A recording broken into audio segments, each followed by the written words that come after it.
Well, let's start with my guy, Jameis Winston.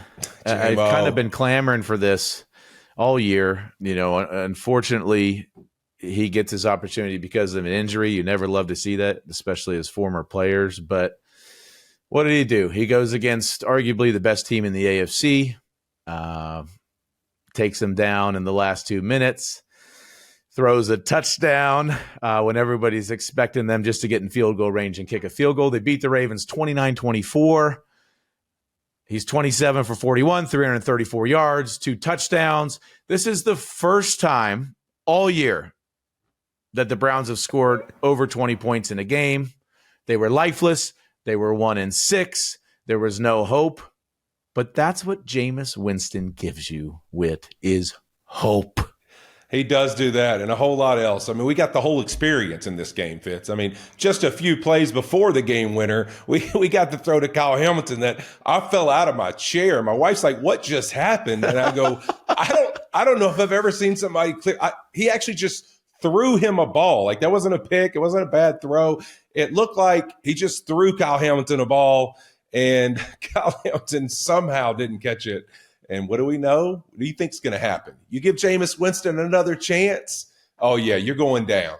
Yeah, so they ran cover 0 4 different times right at the end there.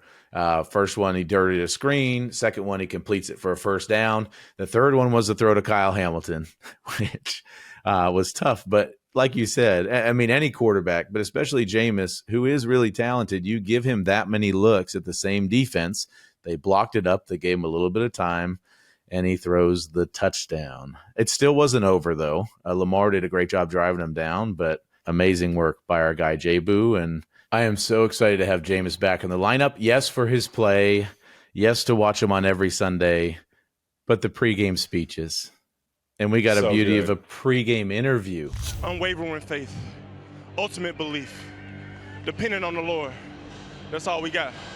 You told me no nerves, just excitement and butterflies. Still feel that way? Unwavering faith, ultimate belief, dependence on the Lord. The message is clear, guys. Thank you, Jameis. Unwavering faith, ultimate belief. Represent the name on the back of your jersey, Fitz, and the decal on your helmet. Wait, we ain't got decals on our helmet, but y'all know what I'm saying. So that's what I love about Jameis, and I think when you listen to speeches, you want somebody to be authentic. Yep. Now, he definitely practices throughout the week. He's definitely looking in the mirror at himself. As you could tell, he's looking through the camera there in that interview. But there is 5% of him that has self-awareness too. The decal line was hilarious because he realizes it in his head, but he really is like that all the time. He works his ass off all the time. He cares about it, and guys respond to it. So I'm excited to see all of this. I mean, you've played for some guys too. Andy Dalton comes to mind, throwing out big time pregame speech. Let's go. 1, 2, 3, let's go. Look, love Andy. Pregame speech is not his deal. All right. Love Andy to death. Great human being, him and his wife, JJ, but, not his thing, a couple let's goes and, you hit the field, but I did play with Bobby Williams, the boss man, who Yeah. And the boss man, listen, it might not have had much logic, whatever the heck came out of his mouth, but there was a lot of energy, buddy. There was a lot of energy and self-belief in what he thought was going to happen that day. What would you say, Fitz, is a great speech? What do you think it's got to be made out of? What do you think's got to make up a great pregame speech? I sent you a text earlier. Okay, so here's my components of a great pregame speech. So first of all, you make sure the team's circled around you, right? And then you got to make sure that there's a camera that's inside the circle and it's in a good position just to make sure that everybody can see you. Your helmet has to be off, right? I think it's really important to have 1 or 2 hype men, and those are young guys in the back positioned. So that's right. But it's the camera, it's you. They got to be behind you, but in view of the camera. Yes. So it's the talk to them guys. 100%. It's the nod the head guys. You've got to have a message that resonates. You got to repeat everything 3 times, no less than 3 times. Usually you'll end the sentence in man.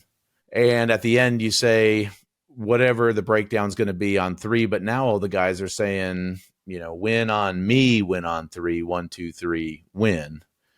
But that was my biggest issue with the pregame speech, and I'm okay with it because it works for some guys. It's not for me.